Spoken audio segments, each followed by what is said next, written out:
अभी तक का आपका एक्सपीरियंस कैसा रहा बॉलीवुड में? अप एंड डाउन्स होते हैं। कई बार आपके पास थोड़े ठीक ठाक काम रहते हैं, कई बार आपके पास काम नहीं होते हैं। पिछले 10 साल में कम से कम 200 गाने रिकॉर्ड करवाए हैं इस मार्केट में, कम से कम 200 गाने रिकॉर्ड कर रखे हैं। कहते हैं एक आर्टिस्ट को चाहिए कि उसके सबसे अच्छे प्रोडक्ट की कोई तारीफ करे, मतलब सबसे अच्छे आर्ट की तारीफ करे, तो हाँ, it's something like that. Shahrukh Khan का एक डायलॉग है फिल्म में, कहते हैं किसी चीज़ को दिल से चाहो तो सारी कायनात उसे तुमसे मिलाने की कोशिश में लग जाती है।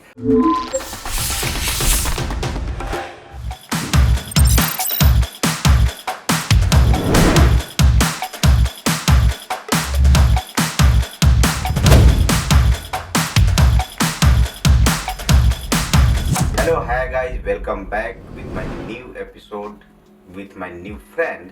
हमारे बहुत पुराने दोस्त हैं और लिरिक्स राइटर भी हैं, मिस्टर सानिध्य सरना। हेलो, कैसे हैं हाय आप? अमित भाई, हाउ आर यू, कैसे हो? तो सानिध्य भाई, आप इंडस्ट्री में कब आए और आपका जर्नी मुंबई आने तक, मतलब आप हैं कहाँ से और आप मुंबई कैसे पहुँचे, मतलब क्या रहा आपका यहाँ तक का जर्नी, आप हमारे दर्शकों को बताएंगे? बिल्कुल बिल्कुल। एक्चुअली मैं हूँ, प्रतापगढ़ एक ज़िला पड़ता है यूपी में, वहाँ पे कुंडा एक जगह है। जी, जानते हैं सभी लोग, वैसे तो जानते सब हैं। जानते हैं। तो मैं कुंडा से हूँ। फिर पढ़ाई लिखाई मेरी प्रयागराज में हुई, इलाहाबाद। जी, और उसके बाद मैं दिल्ली आया, वहाँ पे जॉब किया, फिर कुछ कंपनीज ऐसे फॉर्म की, उसमें कुछ काम किया। और एक ऑडिशन था दिल्ली में अभी, एक फिल्म के लिए चल रहा था, तो मैं वहाँ पे गया और ऑडिशन दिया। तो उन लोगों के साथ मैं मुंबई आ गया 2013-14 में। ऐसा दिल्ली में कहाँ की बात है ये? कहाँ ऑडिशन चल रहा था ये? ऑडिशन वो इन करोल बाग। करोल बाग। तो मेरे कॉलेज के कुछ फ्रेंड्स हैं, वो लोग ज़बरदस्ती ले गए कि यार तुम्हें चलना पड़ेगा, चलो हम लेके चलते हैं। तो मैंने कहा चलो, सब लोग इतना प्रेशर कर रहे हैं, मुझे जाना चाहिए, आलस नहीं करनी चाहिए। तो मैं गया। फिर फाइनली एक नई कहानी, नई चीज़ें सामने आई। उन्होंने बोला मुंबई चलते हैं यार, बहुत अच्छा करते हो, let's go there and explore करो, थोड़ा चीज़ों को समझो, मज़ा आएगा। तो फिर यहाँ पे आ गए थे। यहाँ पे आने के बाद तो आपसे मुलाकात हुई थी मेरी। हाँ, आई थिंक हम लोग 2014 में मिले थे। हाँ वही। और उस टाइम ही मैंने आपका गाना भी सुना था और उस टाइम ही आपकी एक फिल्म भी आई थी। हाँ, उस फिल्म में गाने थे आपके गाने थे, तो उसी समय हम लोग मिले थे। तो वो जो फिल्म मिली थी आपको, उस फिल्म की कोई जर्नी कैसे मिले वो प्रोड्यूसर आपको? एक्चुअली मैंने बताया ना आपको कि ऑडिशन चल रहा था दिल्ली में। तो इन लोगों ने 3 फेज में ऑडिशन रखा था, एक चंडीगढ़, दूसरा दिल्ली, तीसरा मुंबई। तो इनका चंडीगढ़ का ऑडिशन खत्म हुआ था, दिल्ली वाला चल रहा था जब मैं गया था। तो मैं वहाँ पे मिला था। तो नॉर्मली गए, बातचीत हुई कि बोले एक्टिंग करते हो आप? तो मैंने कहा नहीं, एक्टिंग नहीं करता हूँ, गाने बनाता हूँ। तो बोले अच्छा गाने बनाते हो, चलो ठीक है, सुनाओ कुछ। तो मैंने सुनाया। फिर तो गाने सुने तो उन्हें अच्छा लगा। फिर मतलब इट वॉज सीरियस मैटर की, उन्होंने बोला यार ये तो सीरियस मामला है, हम लोग तो मजाक समझ रहे थे। तो फिर नंबर शेयर किए, फिर मीटिंग हुई, स्टोरी नरेट की उन्होंने, फिर सारी सिचुएशन बताई कि लगभग ऐसे ऐसे सिचुएशन हैं और इस पर गाने करने हैं। And I know you are able to do it, able to make it, so we are hiring you to write lyrics only. तो मैंने कहा हाँ चलेगा। एटलीस्ट मुझे लगा यार मुंबई जाने का एक रास्ता मिल रहा है, क्यों ना जाया जाए। तो मैं खुश था। फिर मैंने अपने दोस्तों को बोला कि यार उन लोगों ने डन कर दिया है, तो सब खुश थे। फिर बोले ठीक है, अच्छा है, ऑल द बेस्ट। फिर मैं यहाँ गया था। तो आपके इस डिसीजन से आपके मम्मी पापा या किसी को कुछ आपत्ति हुई कभी? उनको आपने बताया तो क्या उधर से क्या रिस्पांस था मम्मी पापा की? हाँ, एक्चुअली क्या काम करने होता है ना कि हाँ, फिल्म इंडस्ट्री में लोगों को समझाना बड़ा मुश्किल है, माँ बाप को या किसी को जो इसे रिलेट नहीं करते। मैं गाने गाता था, गाने बनाता था, ये घर में सबको पता ही था।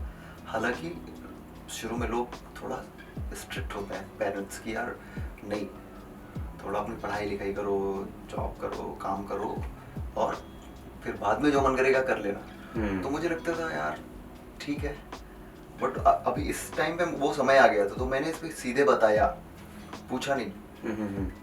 अच्छा, बता सीधा मुंबई जा रहा हूँ मैं। तो मैंने बोला हाँ मैं मुंबई जा रहा हूँ, दिल्ली में था मैं, तो जाता हूँ। तो फिर चला भी आया मैं, और आके फिर बता दिया कि फिर कुछ रिलेटिव थे मेरे यहाँ पे, एक भैया थे, इंजीनियर थे, वो भी मिलने भी आए थे। तो नहीं, तो ऑडिशन से पहले जो दिल्ली में आप थे, हाँ। दिल्ली में क्या काम था, दिल्ली में आप क्या करते दिल्ली में मैं पहले टेक महिंद्रा में जॉब किया, 8 महीने Okay. किया था। उसके बाद फिर मैंने ड्रॉप किया अचानक से। और मुझे लगा यार, मैं सोचा था दिल्ली जा रहा हूँ, जॉब करूँगा, कुछ म्यूज़िक की ट्रेनिंग वगैरह लूँगा, कुछ सीखूँगा और अपने म्यूज़िक करियर को आगे बढ़ाऊँगा। ये मेरी मतलब जिद थी बहुत पुरानी शुरू से। तो वो मुझे टाइम ही नहीं मिलता था, मैं थक जाता था शाम तक एकदम, और सुबह फिर उठ के वहीं 24 घंटे का रूटीन फिक्स हो गया था। हाँ, सुबह उठो जाओ फिर वही। हालांकि मुझे 6 महीने वहाँ पे लगातार अटेंडेंस देने के लिए एक अवार्ड भी दिया गया था कि कंसिस्टेंसी के लिए। तो क्योंकि तो मैं भाई वादे का हाँ, पूरा मतलब पक्का है, मैं टाइम कोई पे पहुंचेगा टाइम पे। मैं कोई काम करता हूँ तो बहुत सिंसियरली करता हूँ, नहीं तो नहीं करता। पंचुअल रहना चाहिए हर काम में। एग्जैक्टली। तो ये सब चल रहा था और उसके बाद एक कंस्ट्रक्शन कंपनी फॉर्म की गई थी, उसमें एक अपने सीनियर थे, तो उनसे हमारी मुलाकात हुई। पहले तो हम लोगों ने बहुत उठा पटक की प्रैक्टिस किया, बहुत सारी चीज़ें। तो फिर हमने एक मीटिंग की, एक उनका नाम नहीं लूँगा यहाँ पे, अभी बताऊँगा नहीं। तो उन्होंने बोला यार ठीक है, हम फाइनेंस करते हैं, आप लोग ऑपरेशन संभाल लो और करते हैं। तो फिर हमने कई कंस्ट्रक्शन कंपनियों में इंटीरियर का बहुत सारे काम कराए 2-3 साल में, और बहुत सारे पैसे बनाए। और एक दिन वो सारे पैसे डूब गए। हाँ, शेयर में। नहीं, शेयर में डूबे थे। एक कंपनी थी, हमारा वहाँ पे अच्छा खासा चल रहा था, मतलब 15-20 लाख रुपए का मंथली घूम जाता था टर्नओवर, जो रोलिंग था वो रोल चल जाता था। तो हमें लगा यार अच्छा चल रहा है, और उसमें कुछ था, कुछ ऐसा रीजन था जिसको मैं डिस्कस नहीं कर रहा हूँ। तो कंपनी ने अपने आप को दिवालिया घोषित कर दिया। जब किया तो उसमें 30 लाख रुपए हमारे डूबे थे उस टाइम पे। तो लगा यार बहुत हर्ट हुआ, एकदम ठंडे पड़ गए थे कुछ दिनों के लिए कि यार इतनी मेहनत की, और सच में मेहनत की थी 6 महीने उस साइट पे। तो मुंबई का जो दिनचर्या और दिल्ली का जो एक रहन सहन, जैसे आपने बोला कि मैं टाइम पे जाता था ऑफिस, टाइम पे आना हाँ, जाना। वो जब मैं ऑफिस अब जाता था यहाँ तब की बात थी। हाँ, नहीं वही मैं जानना चाहता हूँ कि वहाँ का लाइफस्टाइल और इधर का मुंबई का लाइफस्टाइल कैसा है?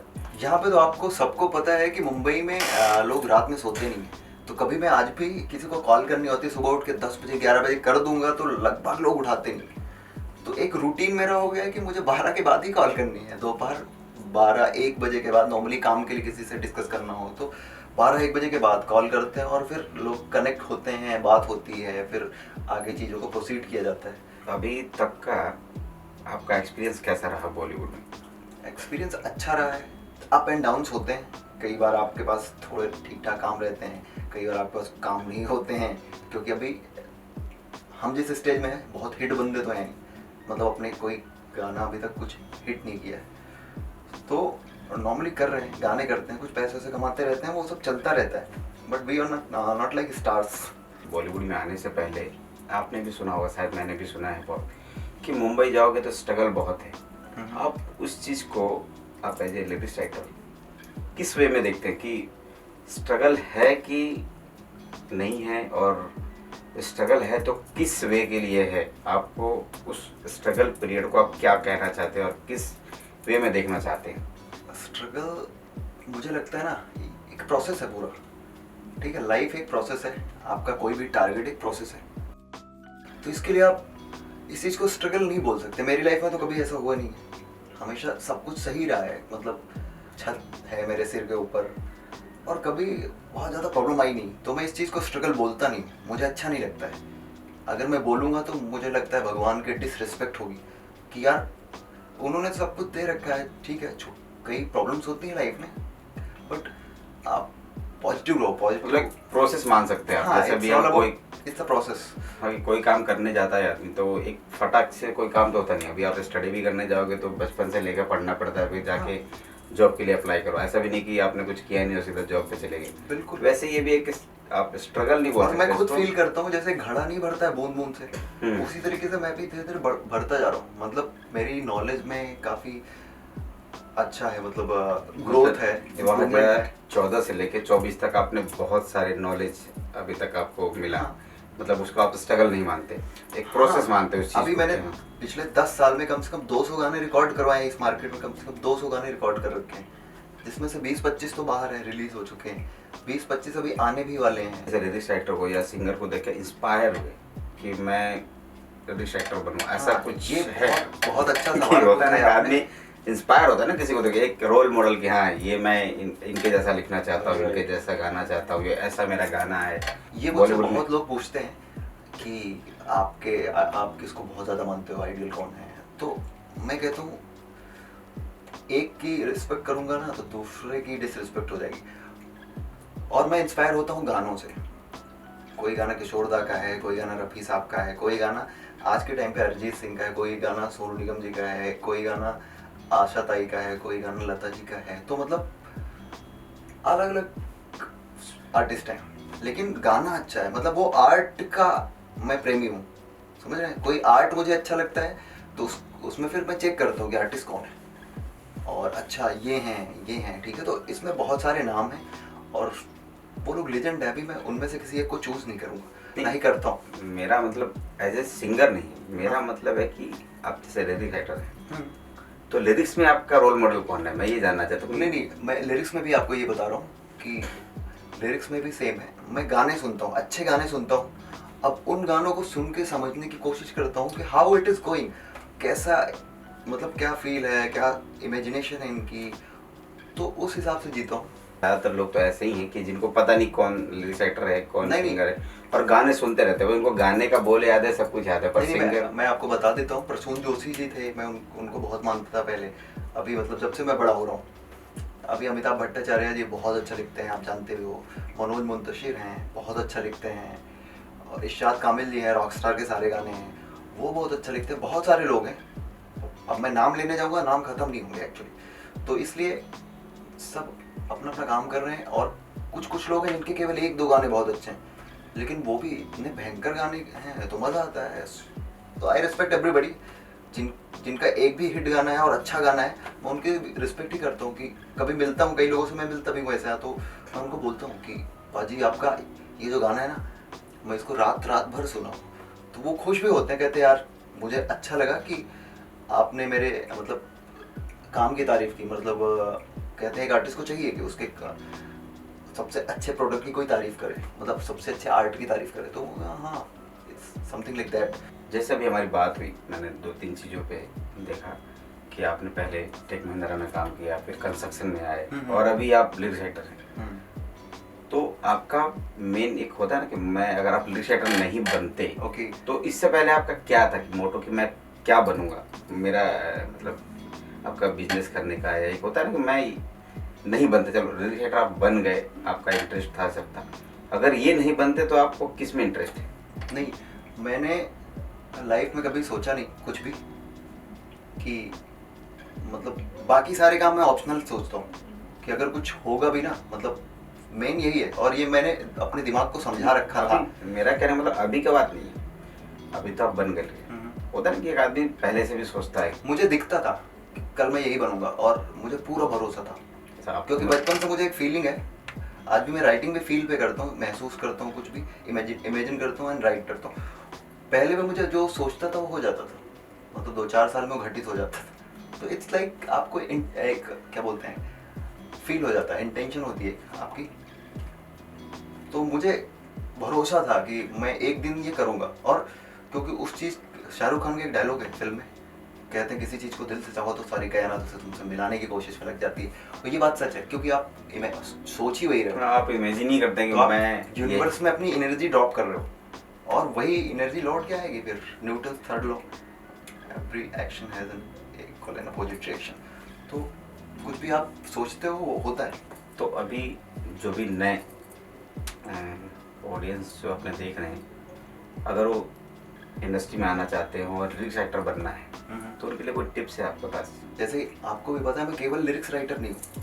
हाँ, मैं रैप करता हूँ, अच्छा करता हूँ, आप जानते हो कई चीज़ें, और कंपोज करता हूँ गानों को, और गाता हूँ कई बार। तो आपको ना एक चीज़ के दम पे अकेले नहीं आगे बढ़ा जा सकता है, थोड़ा उसके सराउंडिंग में 4 और चीज़ें आपको स्ट्रॉन्ग बनाने के लिए रखनी पड़ेंगी, मतलब तो जो आपको सपोर्ट करेंगी। हाँ, आपको नॉलेज ढेर सारी इकट्ठी करनी पड़ेगी, और वन मैन आर्मी भी बनना पड़ेगा, और उसके बाद आप किसी एक विधा में एक काम पे लग जाओ और वो करते रहो, धीरे धीरे धीरे आप पक जाओगे, मैच्योर हो जाओगे, लोग आपको जानने लगेंगे और एक दिन आप रॉक कर दोगे।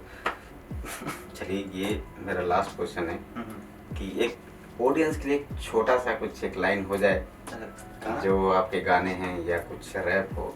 मेरा क्या है कि मैं गाने बनाता हूँ, कंटेंट क्रिएटर हूँ एक्चुअली, तो हर टाइप का बनाता रहता हूँ। तो एक मैंने ऐसा कुछ राइटिंग कर रखा है कि अपनी लाइफ को कभी ऊपर से तू देख जरा, पता चलेगा तुझे कितना है तू फेंक रहा। एक तरफ मांगता दुआओं में सुकून, एक तरफ आंखों में तेरी इसका उसका खून। होता परेशान और कहता दिल नादान, बेटे ऐसी बातें करना अपने दिल का ही अपमान। माना कि तेरे कुछ अरमान पहचान, जिसे पाना चाहता है तू जताना चाहता है तू फ्रस्ट्रेटेड इंसान। सुन, हारता नहीं मैं, तू भी ना हारना। Dialogues are not bad but तमीज से है मारना। एक तरफा जीत का अचार नहीं मुझे डालना। सुन, हारता नहीं मैं, तू भी ना हारना। बहुत बढ़िया। इसी के साथ हम विदा लेंगे आपसे। बिल्कुल। और थैंक यू वेरी मच, आप हमारे स्टूडियो में आए, हमारे शो के साथ जुड़े, इसके लिए बहुत बहुत धन्यवाद। हमारे दर्शक जानना चाहते हैं कि इंडस्ट्री में अगर किसी को आना होता है तो उनको लगता है बस गए और डायरेक्टर बन गए, इतना आसान तो है नहीं। सबसे बड़ी बात है कि ये बिजनेस लॉबी है। अगर डायरेक्टर है जो बिजनेस पर्पज से आप कुछ काम करना है तो आपको हर चीज़ों का एक्सपीरियंस होना बहुत ज़रूरी है। गुजराती में कितनी फिल्में की आपने? कम से कम 10-15 फिल्में की गुजराती में। तो आप मुंबई पहुंचे 2012 में। 2008 में गुजरात आया डीओपी सर के साथ, सीखा फिर गुजराती फिल्मों से बहुत कुछ। फिर उसके बाद मैं मुंबई का। एज ए राइटर डायरेक्टर आपकी पहली फिल्म? मेरी एज ए राइटर डायरेक्टर पहली फिल्म सिनेमा जिंदाबाद, जो राजपाल यादव, मुकेश भट्ट, रंजीत बेदी, पंकज बेरी, मौसमी उद्देश्य, विनय बाबू, इन लोगों को लेके की थी मैंने।